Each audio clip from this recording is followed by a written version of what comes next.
Bonjour à toutes et tous et bienvenue dans la chambre d'art de Goupil pour une nouvelle vidéo que je refais 3 fois parce que bien évidemment comme d'habitude je parle trop, voilà, donc je commence déjà là.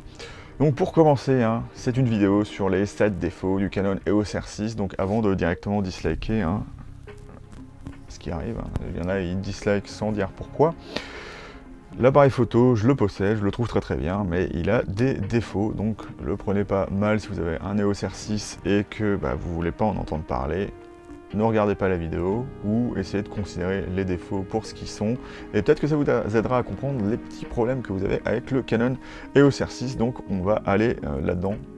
Pour être fair play, hein, je le comparais des fois un peu à la 7 III pour dire que ces défauts peuvent arriver aussi sur d'autres appareils photo comme le A7 III. Et donc on va commencer tout de suite à un défaut qui se retrouve à la fois en photo et en vidéo. À savoir qu'il y aura beaucoup de défauts, surtout en vidéo. Donc pour moi, le Canon EOS R6 est un appareil photo assez exceptionnel en photo. Mais ce qui est assez étrange à dire, hein, c'est que comme pour maintenant, je veux un appareil photo qui soit efficace pour faire tout, des fois il me dérange un peu lorsque je fais de la vidéo, on en reparlera là-dedans. Donc le premier point, et le point le plus évident, c'est la batterie. Les LPE6NH, bien qu'étant en ampérage équivalente et en voltage équivalente à ce que fait la concurrence, je pense que Canon a voulu nous donner les fonctions les plus élevées sur leurs appareils photo en autofocus et en stabilisation en photo. Donc ça se discute la stabilisation, mais du coup la batterie a une gestion assez catastrophique, hein, pour dire ça comme ça. Vous venez d'un réflexe Canon, vous serez forcément déçu de l'autonomie. Ça ne vient pas que de moi. Mon père a un R5 et je lui parlais des défauts de batterie. Genre il me disait oui, c'est parce que tu fais de la vidéo. Moi pour faire une vidéo souvent 1 heure ça suffit pour que la batterie n'existe plus, et en photo en une après-midi je suis capable d'en utiliser 2 parce que j'utilise tout le temps l'AFC. Donc si c'est pas votre cas, ça peut peut-être un peu moins s'user vite, mais j'ai jamais vu ça avec aucun appareil photo, que ce soit le Z6, le X-T4. Le X-T4, il avait tendance aussi un peu à sucer la batterie, ou le A7 III ici présent, mais le A7 III est vraiment l'appareil photo Sony juste fait pour économiser beaucoup de batterie, avec certains autres problèmes à côté. Donc voilà, c'est un problème du R5 et du R6. À savoir que si vous voulez savoir, pour mon père, il avait un 5 des Mark IV, il est passé au R5 et au bout d'un moment, il me dit ça use quand même beaucoup de batterie. Même s'il le trouve vraiment très bien, l'appareil photo, il n'y a pas de problème de ce côté-là. En 2, la surchauffe en vidéo et à moindre mal en photo. À savoir que si vous utilisez l'appareil photo en hybride, il faut faire attention, si vous faites beaucoup de photos, et vous n'aurez pas forcément l'option de faire de la vidéo après, ce qui est un petit peu dommage. Donc si vous voulez faire des vidéos et de la photo, vous mieux commencer par la vidéo. Voilà. Mais comment dire, on pourrait comparer ça à Sony. En intérieur, Sony gagne tout le temps, pas sur le A7 III, parce que le A7 III, je l'ai comparé au R6, et soit c'est équivalent ou un peu meilleur, soit si je mets le grip, c'est vraiment moins bon. C'est d'ailleurs pour ça que le Canon EOS R6 a un tuto si mauvais, c'est que l'appareil photo qui filmait m'énervait tellement que c'est parti mal. Alors si vous voulez savoir, hein, je referai un tuto sur mes réglages du EOS R6 quand j'aurai du nouveau matériel qui me permettra de faire des vidéos un peu plus sympas, enfin, ou un peu plus ludiques. Donc voilà, la surchauffe, à savoir que Sony, parce que je parle de Sony, mais si vous mettez les deux appareils photo en plein soleil, Sony s'en sortira pas mieux, hein. Genre, il suffit qu'il y ait un rayon qui aille chauffer juste une partie très précise des Sony, et que ce soit le A1, le A7S III, ça marche plus. Donc d'où l'intérêt d'avoir une FX3. Donc voilà, c'est pas forcément quelque chose d'isolé chez Canon, mais le problème chez Canon, c'est que comme l'appareil photo n'a été, il a pas, enfin, il y a une vidéo là-dessus, je sais plus qui l'a fait, où il cherche les moyens de refroidir un R5, et on voit qu'il n'y a rien qui a été fait pour éliminer la surchauffe sur les R5 et R6. Donc je pense que Canon était au courant de ça, et ils ont préféré privilégier certaines choses dans leur appareil photo, ou faire en sorte que vous achetiez autre chose si vous voulez faire de la vidéo. Voilà, tout simplement. Le seul vraiment gros problème de ça, c'est que vous avez il va falloir attendre beaucoup de temps avant, bon ça s'est amélioré, mais beaucoup de temps avant de pouvoir reprendre une vidéo. Sony, c'est pas le cas. Alors est-ce un défaut, une qualité? je vous laisse juger de ça, mais vous pouvez prendre des vidéos beaucoup plus rapidement avec un A7S3 ou un A1. On verra ce que ça donne sur l'A7 IV, puisque ce sera vraiment le concurrent du Canon EOS R6, mais il faut savoir que c'est pas très pratique à utiliser en vidéo à cause de ça. Les codecs. Alors, je dis les codecs. En gros, il n'y en a que deux sur le Canon EOS R6, enfin, deux options, on va dire, sur le Canon EOS R6. C'est soit vous prenez des vidéos directement, sans retouche, vous les faites comme ça, vous êtes en 8 bits 4.2.0 et il n'y a aucun problème. Vous avez une dynamique qui, sur les Canon, c'est pas terrible, hein, mais en log, c'est pas terrible du tout, j'en reparlerai après. Mais si vous passez en C-Log, vous allez avoir un meilleur bitrate, donc vous allez avoir 170 mégabits par seconde en 24, 170 en 30 et deux fois plus en 60, donc 340. C'est assez intéressant.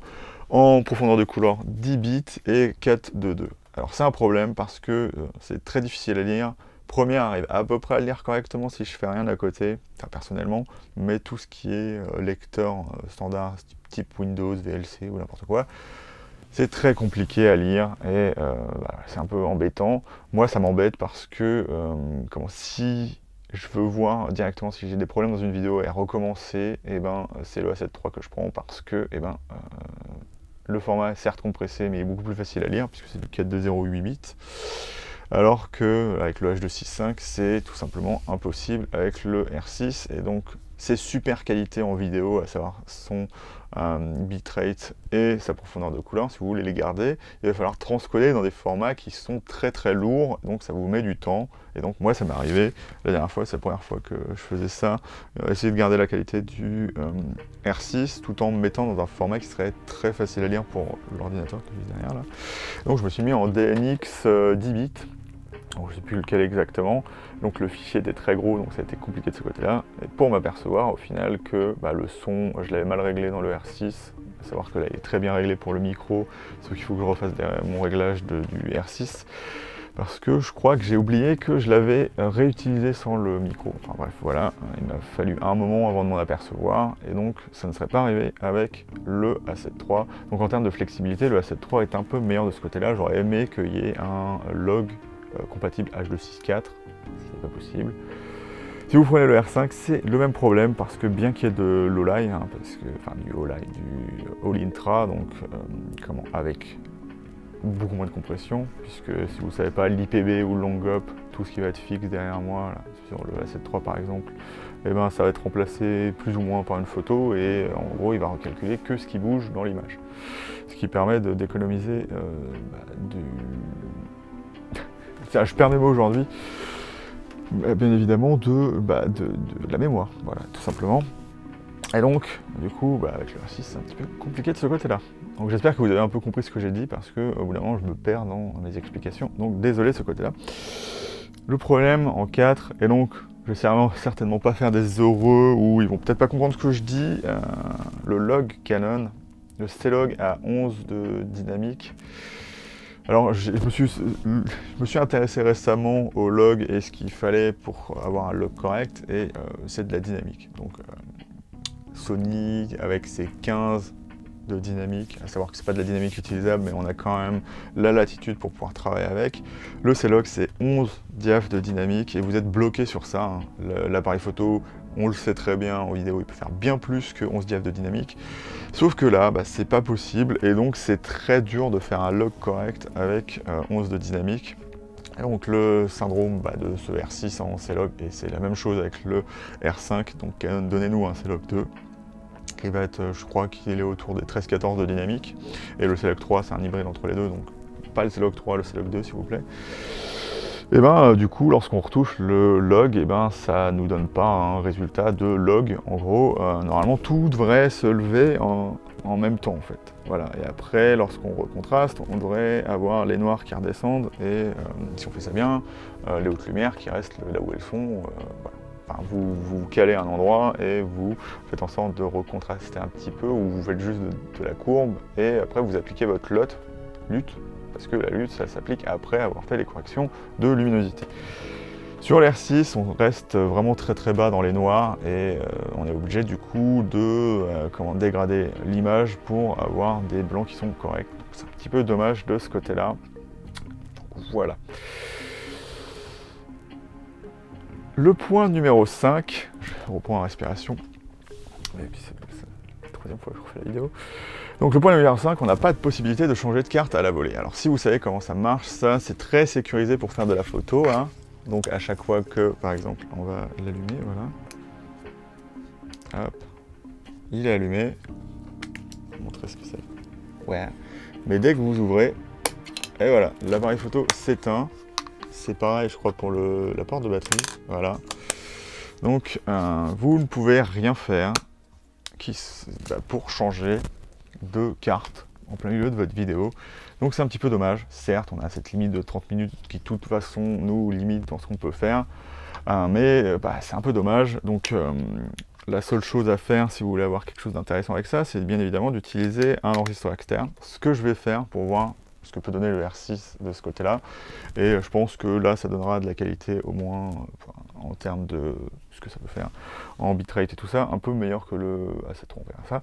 Mais là, vous ne pouvez pas enregistrer, comment vous ne pouvez pas enlever votre carte, en remettre une autre, et donc faire en sorte que ça continue de tourner, donc c'est un petit peu dommage. En 6, du coup, pour continuer là-dessus, les deux cartes, on ne peut pas faire de la redondance en vidéo.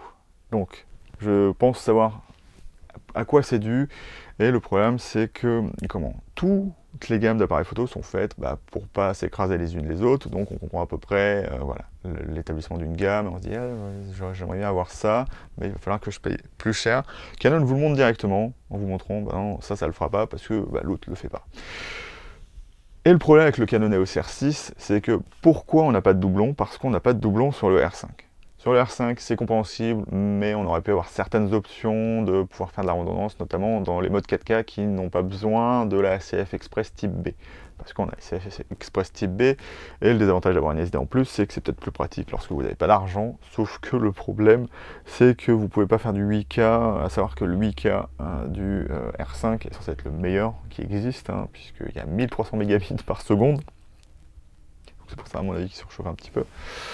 Mais du coup, vous ne pouvez pas enregistrer ça sur une carte SD. Il n'y a aucune carte SD qui arrivera à digérer ça. Sauf que ils ne permettent pas de le faire dans des formats un peu plus complaisants, on va dire. Enfin, complaisants, oui. On va dire ça comme ça. Et du coup, le R6, qui lui a deux cartes SD, pourrait le faire dans son format 4K oversamplé du 5,6K. Non. C'est pas possible. Au 5,6 ou 5K? Je me pose la question. Et donc ça c'est vraiment dommage, mais c'est vraiment de l'établissement de gamme vraiment bête et méchant, où vous comprenez juste que Canon n'a pas envie de se faire chier. Donc voilà, c'est dommage, vous n'avez pas la redondance en vidéo, hein. J'insiste sur la vidéo parce qu'en photo c'est parfaitement bon avec le R6, hein. Encore une fois c'est un très bon appareil photo, ça marchera très très bien en photo. Donc le 7e et dernier point avant de passer un petit point en plus, le A7 III se met à surchauffer parce que j'ai fait de la vidéo un peu trop longtemps, donc j'espère que ça va pas... Là il me l'a juste mis un témoin, on va voir. Donc l'USB-C du Canon EOS R6 c'est assez bizarre, et j'en parlais comme ça, donc il accepte la Power Delivery, mais seulement quand l'appareil photo est sur off. Donc c'est le seul moyen de recharger, à ma connaissance, une batterie Canon LPE6 NH dans l'appareil photo. Sinon vous avez le chargeur qui adapte la charge, fait en sorte que la charge soit correcte, parce qu'il y a certains chargeurs qui, s'ils ne prennent pas la puce en compte, font un peu de la merde, hein. Notamment ce que j'avais présenté comme outil pour pouvoir faire une batterie, utiliser les LPE6 pour se faire une powerbank avec, ce qui est un peu dommage. Et du coup, ça a été, Gerald London en a parlé, le R5 est beaucoup plus, le R5 peut être utilisé en Power Delivery lorsqu'il est sur on. Donc, ce que ça fait, c'est que lorsque vous faites une vidéo ou n'importe quoi avec le Canon EOS R5, vous pouvez, avoir une batterie qui descend beaucoup moins vite en photo, en vidéo, lorsque vous avez une batterie accrochée. C'est pas le cas sur le EOS R6. Ça agit exactement comme ça le ferait sur un A7 III qui n'a pas de Power Delivery.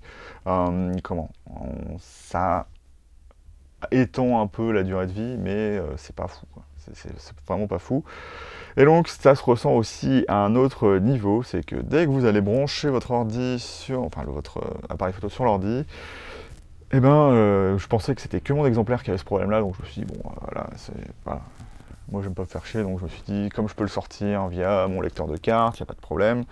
Mais j'ai constaté que d'autres personnes avec ce problème-là, vous avez des fichiers dans votre carte, l'ordinateur ne les voit pas, il voit 0 kilooctets ou n'importe quoi. Alors que si vous prenez la carte, vous la sortez, vous la mettez dans n'importe quel lecteur de carte, j'ai un lecteur UHS 1, ça marche très très bien, sauf que c'est très très lent, et bien vous avez les vidéos. Et donc c'est pour moi le port USB-C qui est limité en software, donc par Canon, contrairement au EOS R5 qui peut automatiquement sortir n'importe quel fichier par son USB-C. Et donc c'est un peu encore une mesquinerie du côté de chez Canon. Donc il faut le savoir, hein, le EOS R6, il faut l'utiliser si vous êtes capable de sortir ça sur un lecteur ou si vous faites des vidéos genre vraiment très petites. Parce que c'est au-delà d'un certain nombre de gigas que l'appareil photo, enfin l'ordi ne lira plus les vidéos qui viennent directement de l'EOS R6. Donc c'est un peu étrange, et c'est un peu dommage, mais voilà, c'est le cas sur le Canon EOS R6. Et donc j'ai fini avec mes 7 défauts du Canon EOS R6. Et donc on va passer à un 8e petit point qui, enfin je pourrais regrouper plein de points là-dedans, mais je vais juste en parler comme ça, une petite parenthèse. Donc, lorsqu'on regarde des ports d'appareils photo, ils sont plus ou moins bien faits, et donc ils doivent s'adapter à l'écran orientable de l'appareil photo. Donc, je trouve que pour la plupart des choses, le Canon EOS R6 est bien fait de ce côté-là, puisque ça permet, donc au moins avec le micro, les deux micros, vous pouvez utiliser ça, orienter l'écran comme vous voulez. Bon, bien évidemment, j'ai le L-bracket, donc ça limite un peu la rotation de l'écran. Sauf que le problème que j'ai, c'est que justement pour préserver l'écran, en fait, Canon a décidé de mettre la prise casque au milieu. Donc comme vous ne l'utilisez pas tout le temps, ça ne va pas tout le temps bloquer l'écran. Et si vous utilisez un micro externe, ça ne va pas vraiment bloquer l'écran non plus, puisque vous le verrez juste au-dessus. Voilà, ouais, ça à la limite, donc on le voit pas beaucoup. Je pense qu'on le voit dans le noir de l'écran, puisqu'on est en 16/9. Sauf que le petit problème que ça pose, c'est que lorsque vous enlevez le flap, vous ne le verrez pas ici parce que c'est trop sombre, lorsque vous enlevez le flap, en fait, du coup, ce que ça fait, il n'y a qu'un seul appareil photo qui, pour moi, réussit un peu mieux que les autres de ce côté-là. Si vous voulez utiliser un micro externe quand il pleut, à savoir que dès que vous enlevez les caoutchoucs sur le côté, une prise casque ou une prise micro, c'est pas isolé de l'extérieur, donc tout va rentrer dedans. Sauf qu'il y a un appareil photo qui fait ça bien, c'est le Z6. En fait, ils ont fait en sorte de mettre la prise micro en dessous de l'autre, et en fait, le flap se lève vers le haut. Et donc, ce que ça fait, c'est que le flap protège partiellement la prise micro, et donc vous avez beaucoup moins de chances d'avoir de l'eau qui rentre dedans. Voilà, tout simplement. Ce qui n'est pas le cas sur le R6, ce qui n'est pas le cas aussi sur le A7 III. Donc, faites juste attention lorsque vous voulez être sous la pluie avec un micro, votre appareil photo devient instantanément plus tropicalisé. Voilà. C'était juste mon dernier point. Et donc voilà, c'est pas forcément grave en soi, c'est juste que j'ai constaté ça et que ça pourrait être un petit peu mieux fait. Voilà. Donc juste pour revenir, donc la vidéo est finie, hein, si vous voulez passer à autre chose, je vous engage à passer à autre chose. Pour ceux qui sont intéressés sur ce que j'ai dit sur le tuto des réglages du Canon EOS R6, je vais refaire ça, notamment parce que je vais, si vous ne connaissez pas, je vais vous le présenter dans une prochaine vidéo quand je les aurai. Je me suis acheté la Tab Mini et le Video Assist 12G en 5 pouces, donc en fait l'alternative du Atomos Ninja 5, hein, parce que je voulais avoir la possibilité de mettre directement des cartes dedans ou de mettre mes disques durs USB-C, ce que ne peut pas faire un Atomos. Certes, ça peut utiliser des cartes directement SATA, donc des... D'accord, je perds mes mots totalement aujourd'hui. Donc pas des disques durs, des SSD, voilà, des SSD directement compatibles pour mettre dans les ordis, beaucoup moins cher, mais au moins c'est plus flexible sur, pour moi, le Blackmagic Video Assist.